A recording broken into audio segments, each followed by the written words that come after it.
Doctor, de manera breve, pues también para que podamos abordar varios temas, cuéntenos dos cosas. ¿Cuál es su trayectoria como universitario? Eh, ¿Y qué le motiva pues a buscar ser tomado en cuenta por la Junta de Gobierno para ser el próximo rector?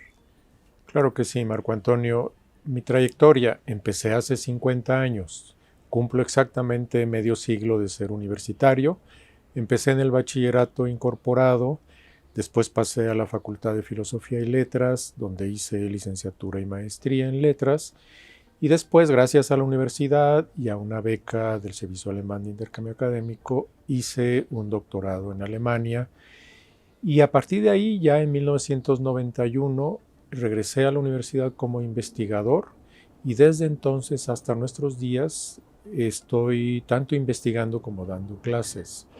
Ahora bien, yo siempre he considerado que la participación institucional es muy importante. La universidad la hacemos entre todas las personas, también su conducción. Entonces he sido coordinador del Centro de Estudios Literarios en el Instituto de Investigaciones Filológicas, también director del instituto. Después el señor rector, el doctor Enrique Graue, me invitó a ser coordinador de humanidades, lo fui 4 años, y después me invitó a ser director del Centro de Enseñanza para Extranjeros. Este tipo de experiencias me permiten conocer a fondo la universidad, sus protocolos, sus reglamentos, desde luego, su manera de funcionar, sus posibilidades también. ¿Y por qué? ¿Por qué quiero ser rector? Tengo muy claros los desafíos a los que va a enfrentar no solo la universidad, sino toda institución en el futuro. Yo los ubico en 10 grandes desafíos. El primero de ellos es lo que yo llamo la destrucción de las certezas del futuro.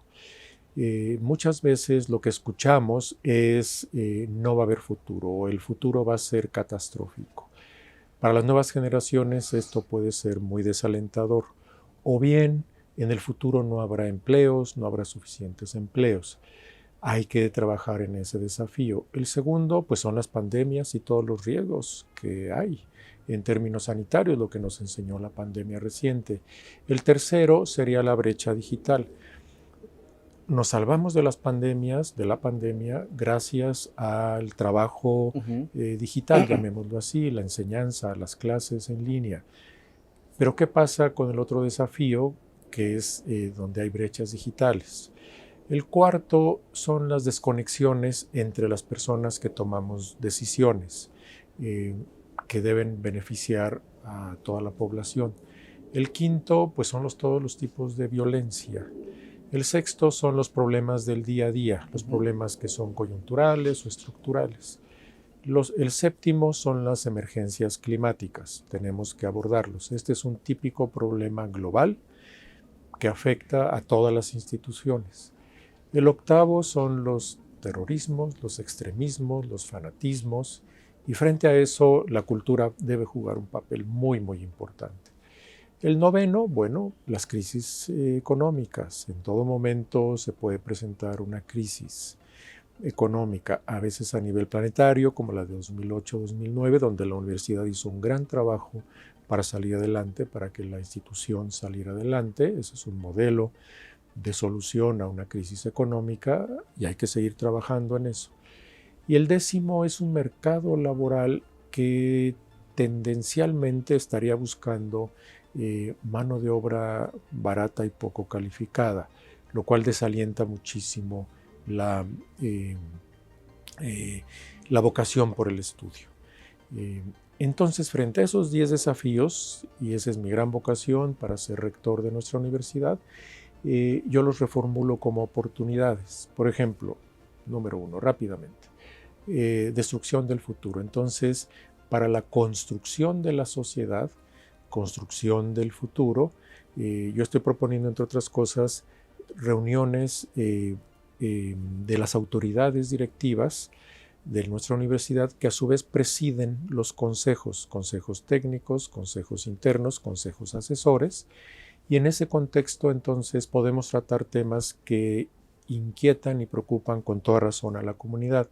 Por ejemplo, crecimiento de la matrícula, control de la deserción, desde luego pensar muchísimo en nuestra importantísima planta docente de asignatura. Simplemente hay que pensar, lo decía hace poco el doctor Arturo Erdely, el 65% de nuestra planta docente es de asignatura. Darle más posibilidades, darle más viabilidad es un tema importantísimo para mí. Desde luego también la planta técnico-académica, que hace una labor muy, muy importante. Luego, pues obviamente la actualización docente es un trabajo importantísimo.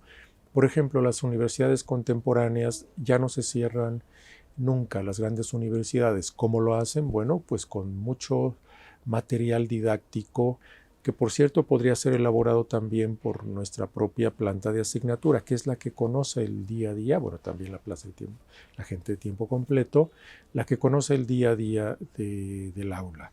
Desde mi punto de vista, las grandes decisiones todos los días en nuestra universidad las estamos tomando en el aula, en los laboratorios, en las bibliotecas, en las prácticas de campo. Pero en el aula el aula es un espacio importantísimo porque es, yo diría, la esencia de la universidad donde confluyen todas las vocaciones, las decisiones. Hay que pensar que ya nada más en licenciatura nuestra universidad tiene más de 10,000 asignaturas. Bien, entonces las violencias, por ejemplo, que también son un tema que preocupa mucho, la inseguridad. Aquí nuevamente sería un tema de trabajo. Tengo una serie de propuestas muy concretas en estos 10 grandes temas, estos 10 grandes desafíos que estoy enumerando. Conjugo 44 propuestas. Una de ellas, en términos de seguridad, es, por ejemplo, escuchar a la propia comunidad. Ahora, muy recientemente, jóvenes estudiantes, mujeres, acaban de crear una especie como de Uber de mujeres para mujeres. ¿Aquí dentro? En la universidad. Ah, qué interesante. En la universidad. Entonces, una propuesta interesantísima que nos está demostrando cómo la juventud tiene una serie de ideas, entonces hay que escucharlas. La planta docente de investigación también, la planta de asignatura.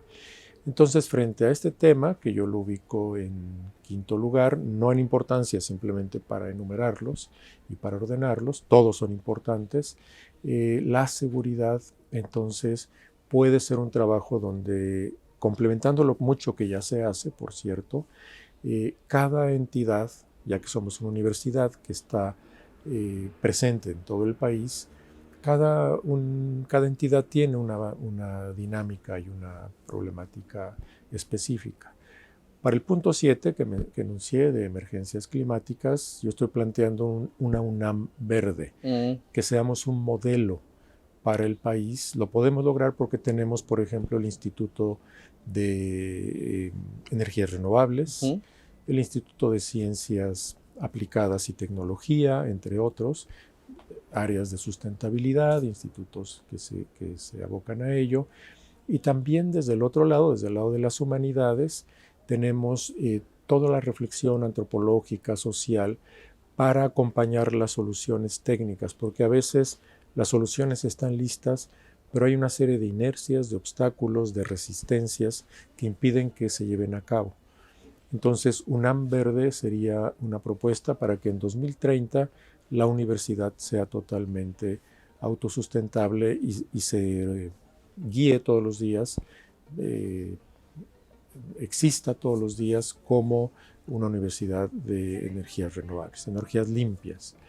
La cultura frente a los fanatismos, como octavo punto, frente a los fanatismos, bueno, pues por ejemplo, biografías. Me parece que podemos darle todavía mucho más a nuestra gente,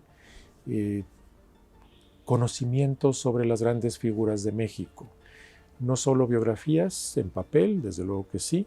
El propio Justo Sierra solamente tiene una biografía de Agustín Yáñez, muy buena, pero es del año 47.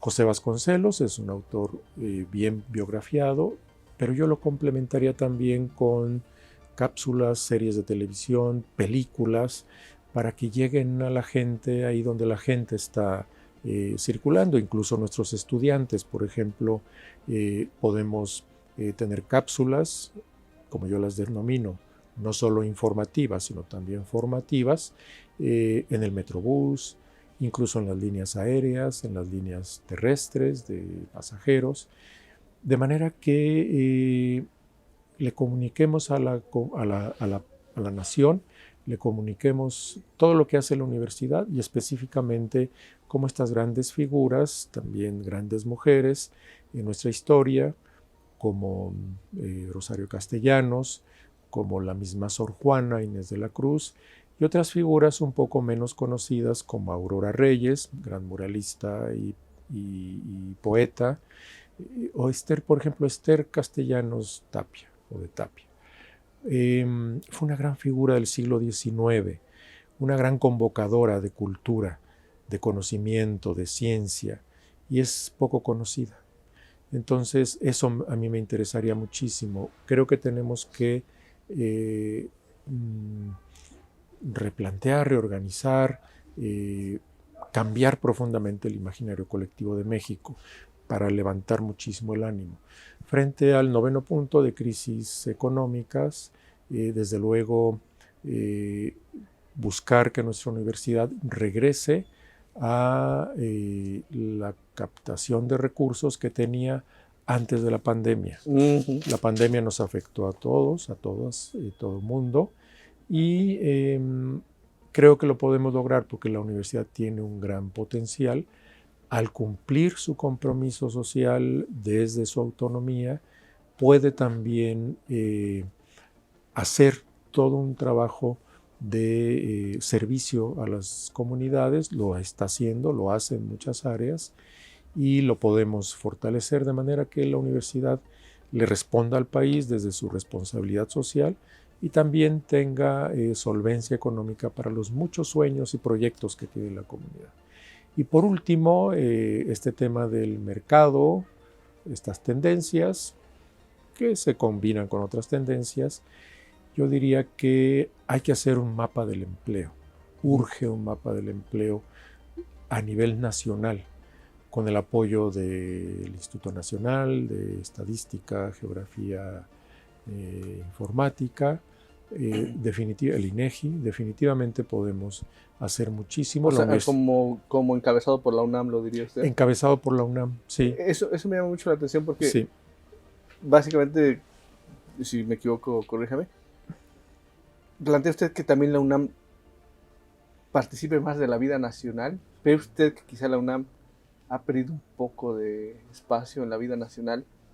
Y sobre todo, ¿qué implica o qué aportaría la UNAM si recupera este lugar en la vida nacional? No sé usted qué nos puede decir al respecto. Claro que sí.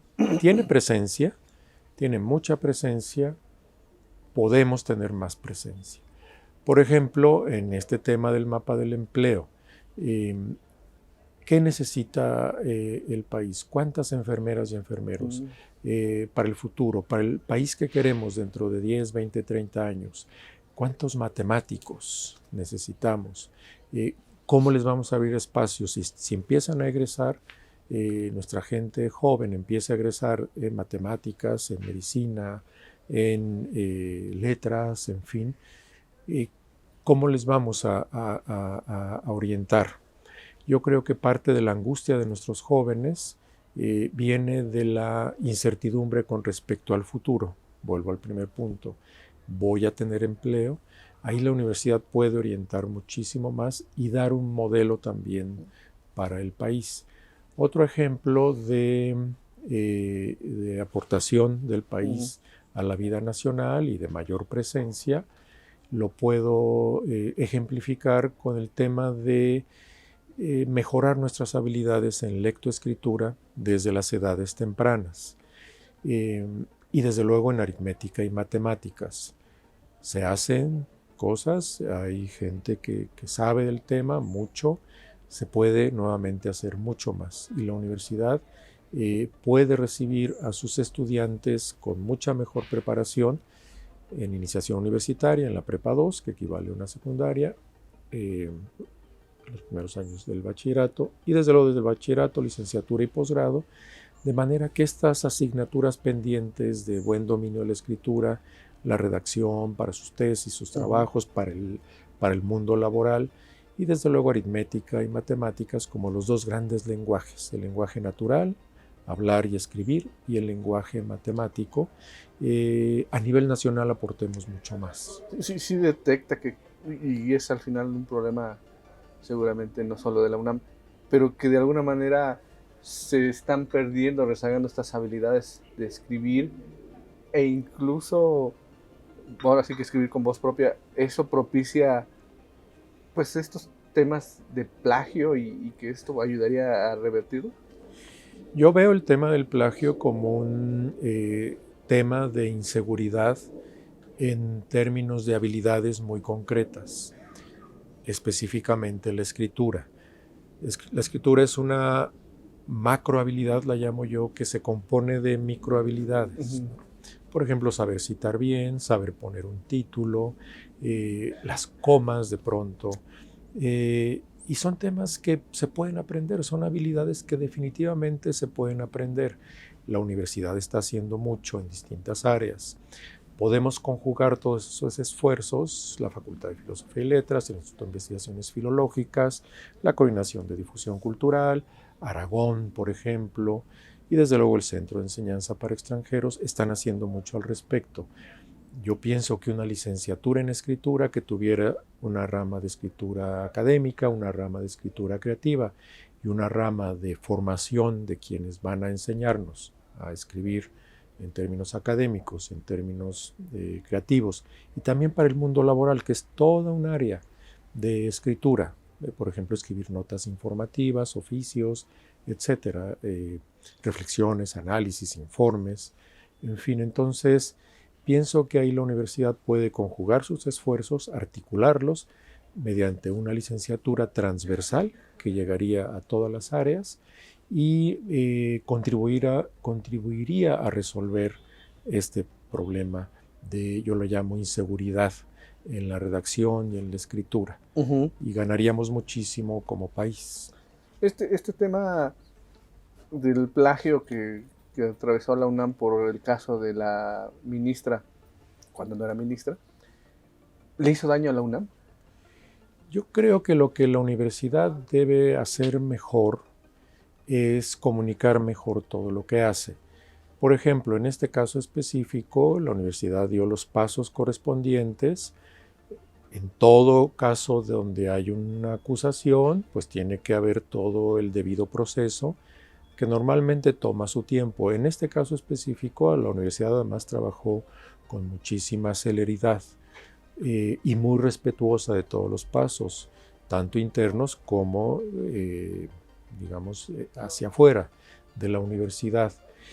En términos de comunicar mejor, por ejemplo, comunicar esto que estoy diciendo, yo tengo una propuesta muy específica y es que todas las mañanas nuestra universidad presente a las 6 de la mañana una aplicación muy accesible que en minuto y medio le cuente a toda la comunidad y especialmente a quienes toman decisiones en los distintos niveles de gobierno, en las distintas entidades, en fin, sobre temas de la agenda pública. Por ejemplo, libros de texto. La universidad hace muchísimo en términos de, por ejemplo, reflexiones sobre ortografía infantil. Entonces, de una manera amable, muy visual, bien combinado el tema de la reflexión oral con las imágenes. En minuto y medio, un minuto, en fin, nuestra sociedad se enterara de lo mucho que está haciendo. Yo creo que es un tema de comunicación y también de aportación a la agenda pública. Menciono los libros de texto porque es un tema en estos días de la agenda pública, pero hay muchísimos otros. Desde luego, por ejemplo, gobernanza, gobernabilidad, también elecciones, tenemos grandes especialistas. Entonces, podemos dar un panorama muy amplio, muy abierto, muy generoso con todas las opiniones y a la vez muy específico de todo lo que se está haciendo en nuestra universidad. Yo le quiero preguntar, en específico, ¿cuál ve usted como el problema más urgente a resolver para quien sea rector, o en su caso, si usted quiere decir para usted cuál es. Pero tenemos el tema de la docencia por asignatura, los bajos salarios. Tenemos el problema de que sigue habiendo inconformidades, quizá menos, pero por el tema de violencia de género. El presupuesto que no depende de la UNAM, pero al final pues siempre hay sufrimiento por cuánto habrá y eso. La relación pues que ha cambiado ahora con el poder, donde hay un presidente que critica a la UNAM. Eso pone nervioso a unos, a otros no. Pero al final es algo que también es un tema. O este tema de la matrícula, de que pues al final tampoco hay recursos, ¿no? O no sé si usted ve algún otro problema, pero ¿cuál es lo más urgente? ¿Qué es lo que ahorita puede preocupar a la UNAM? Los ha enumerado muy bien, muy adecuadamente. Asignatura, por ejemplo. Yo plantearía que compartiéramos en reuniones de autoridades, como lo decía, presidentes de los consejos, que son consejos técnicos, asesores internos, los que toman las decisiones, cómo atender, cómo escuchar las distintas inquietudes de nuestra planta docente de asignatura. Yo he tenido la inmensa oportunidad en nuestro centro de enseñanza para extranjeros de dialogar justamente con nuestros docentes. Número uno, escucharles porque tienen propuestas muy interesantes. Por ejemplo, pasar de interinato a definitividad, eso les da muchísima certeza. Ya hay un programa del señor rector, creo que hay que fortalecerlo y difundirlo más y llevarlo más a la práctica. Y al mismo tiempo también, en mi caso personal aquí en el centro, cada vez que hubo la oportunidad de una plaza de tiempo completo, número uno, para docentes de asignatura, invitarles a que elaboren más y más materiales didácticos. La universidad y el país elaboran, pero necesitan más materiales didácticos para temas como, por ejemplo, enseñanza híbrida, enseñanza en línea, ya simplemente con eso, enseñanzas para el siglo XXI. Ahí yo pienso que nuestra planta docente de asignatura puede hacer muchísimo. Y eso les generaría también mayor pertenencia, derechos de autor, mayor trayectoria, de manera que al concursar también tendrían muchísima más fortaleza. Entonces eso puede ser eso es una propuesta que yo he llevado a cabo, que he emprendido en nuestro centro y que puede compartirse con otras entidades. Pero yo también puedo aprender como director, como rector, de lo que otras entidades están haciendo para ir resolviendo las inquietudes de asignatura, de nuestra planta docente de asignatura. Es el 65% de nuestra planta docente. Alto. Es muy, muy importante. En temas de violencia, nuestra universidad ha hecho muchísimo, pero tiene usted razón, prevalecen inquietudes que hay que atender. Yo volvería al tema de la seguridad para enfrentar la violencia, continuar con estos cursos que está dando nuestra universidad, que nos está dando en temas específicos para superar muchos de los discursos, muchas de las formas de hablar, de los mensajes implícitos, muy inconscientes, que están implicando algún tipo de violencia verbal de género, que puede ser el paso para la siguiente violencia, la violencia física. La violencia verbal ya es violencia, pero además puede ser un paso muy peligroso para una violencia todavía física, todavía más grave, por si fuera poco. Entonces, este tema de Uber de mujeres para mujeres es un gran tema creado por nuestras jóvenes también. Yo iría también como rector a las entidades para escuchar propuestas muy específicas como esta que hicieron estas jóvenes. Cada entidad de nuestra universidad, Ciudad Universitaria y desde luego todas las entidades a lo largo y ancho de la República tienen cuestiones territoriales muy específicas. Al escuchar y plantear soluciones con las comunidades estudiantiles, docentes, administrativa de base, administrativa de confianza, entre ellas la directiva, podemos ir encontrando soluciones específicas. Por ejemplo, Morelia. La ENES Morelia se encuentra en un campus muy bello, en un entorno que ya es un poquito a las afueras de la ciudad de Morelia, por ejemplo. Entonces puede tener dinámicas ahí, yo puedo pensar, por ejemplo, transporte. Transporte puede ser un tema que interese muchísimo a la comunidad de la ENES Morelia. En general el transporte es un tema muy, muy importante. Yo pensaría en estudiantes de tiempo completo. Eso puede ayudar a resolver varios temas. Ya que llegaron a las instalaciones, a su campus, bueno, que se queden a sus clases y también biblioteca, también, por ejemplo, preparación física o algún deporte, algún idioma. El Centro de Enseñanza para Extranjeros imparte también inglés de manera muy amplia y de manera muy, muy accesible, en línea además. Y también un arte, porque el arte es formativo. El arte también nos permite liberar muchísima de nuestra necesidad de expresión y de comunicación, que es una base fundamental también para, digamos, la convivencia. Entonces, en ese sentido, yo conectaría los distintos temas. Pertenencia, articulación orgánica de las actividades de la universidad, atención a la planta estudiantil, atención a lo que están planteando también, y esto también se vincularía con la atención a la matrícula, que es otro de los grandes temas de los que es muy importante hablar.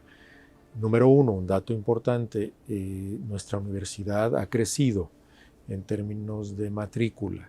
Ha crecido en los últimos años de una manera muy significativa. Lo ha dicho el señor rector.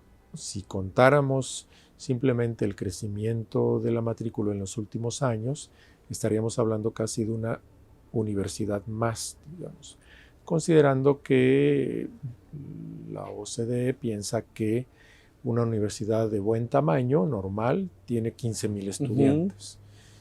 Nuestra universidad tiene 370,000. Bueno, creció más que esa cantidad.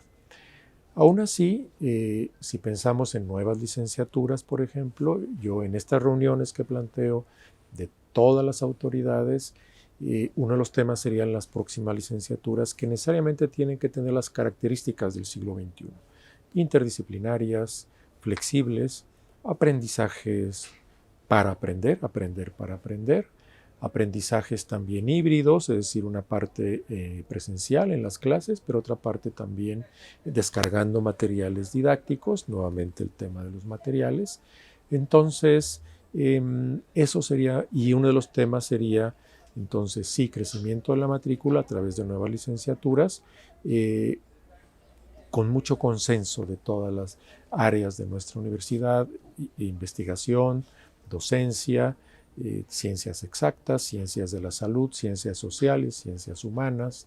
Entonces, en ese diálogo se podría lograr un crecimiento de la matrícula que atendería muchísimo, lo hace, pero lo puede hacer más, las visiones de hacia dónde queremos que vaya nuestro país. Quisiera agregar algo. Nuestra universidad, aparte de esta matrícula de 370,000 estudiantes, atiende a alrededor de 2 millones de personas, así ocurrió en 2021, por ejemplo, que a través de la red de educación continua, tenemos una muy rica red de educación continua, más de 15,000 cursos, talleres, diplomados al año en toda la universidad. El Centro de Enseñanza para Extranjeros es parte de esa red de educación continua. Enseñamos cultura mexicana, en fin, ¿no? Una de mis 44 propuestas muy concretas sería aspirantes que se quedaron muy cerca de ingresar al bachillerato o a una licenciatura, que se quedaron a un punto, a 2 puntos, que sabemos que es un trauma muchas veces familiar. A ver, podemos ayudar a aliviar un poco ese trauma, pensando, por ejemplo, en que 5,000 estudiantes aspirantes que se quedaron muy cerca de entrar al bachillerato y otros 5,000, quizá un poco más, a la licenciatura, tomaran de manera totalmente gratuita alguno de estos cursos, talleres, diplomados muy cercanos a su vocación hasta su siguiente examen. Eso podría ser un acceso muy interesante. Y hay que decir algo también muy importante: nuestra universidad ofrece una gran cantidad de conferencias, de charlas, todo el tiempo está ofreciendo, que son muy formativas y que son absolutamente gratuitas. Lo único que hay que hacer es, me parece, comunicar mejor a nuestra población y llevarles también al menos parte de todo este saber a los lugares donde está nuestra población. Por ejemplo, los consultorios, que son las salas de espera, lo que comentaba hace rato, los espacios de transporte, de manera que la universidad se haga muy presente en las aerolíneas, en el Metrobús, etcétera, y sea no solo informativa, sino formativa. La gran ventaja de una institución como nuestra universidad es que sus patrones informativos son también formativos. Claro. 2 preguntas para concluir. Uh-huh. Vemos que, bueno, desde que la Junta de Gobierno en 1946 pues ya toma esta decisión basada en la ley orgánica, básicamente ha habido médicos, Uh-huh. ha habido ingenieros, Uh-huh. abogados, ha habido. Uh-huh. No ha habido escritores. Sin embargo, un gran rector, pues sabemos quién fue, ¿no? Vasconcelos. ¿Lo inspira usted Vasconcelos? ¿Qué piensa que puede aportar además un escritor? Me inspiran muchísimo Justo Sierra y José Vasconcelos. Uh-huh. Yo digo que Justo Sierra era ya un muy buen poeta cuando tenía 25 años. Se iba encaminando a ser uno de nuestros grandes poetas. Uh-huh. Y al final su mejor poema fue La Universidad Nacional. Uh-huh. Es decir, esta visión humanística que él tenía, fue un gran legislador también, fue un gran ministro, para mí es una gran inspiración y nos permite pensar que en efecto la literatura, la creación, tiene esta visión, las humanidades en su conjunto, tiene esta visión justamente de conjunto, muy inspiradora, muy comprensiva. Yo resumiría las humanidades en una frase: las humanidades son la conciencia de que cada persona importa y de que cada persona tiene derecho a pertenecer a un gran proyecto de país, un gran proyecto de educación, de enseñanza, aprendizaje. Y en ese sentido, entonces, pienso que sí puede ser un muy buen momento para un rectorado desde las humanidades, volviendo a sus orígenes. José Vasconcelos, Justo Sierra y también, como ellos, grandes mujeres y hombres, me inspiran en un aspecto muy importante, en todo el trabajo paciente de gestión que hicieron para lograr sus metas. Claro, sabemos, la universidad se funda en 1910, pero antes hay toda una larga gestión, toda una reflexión también de pensamiento.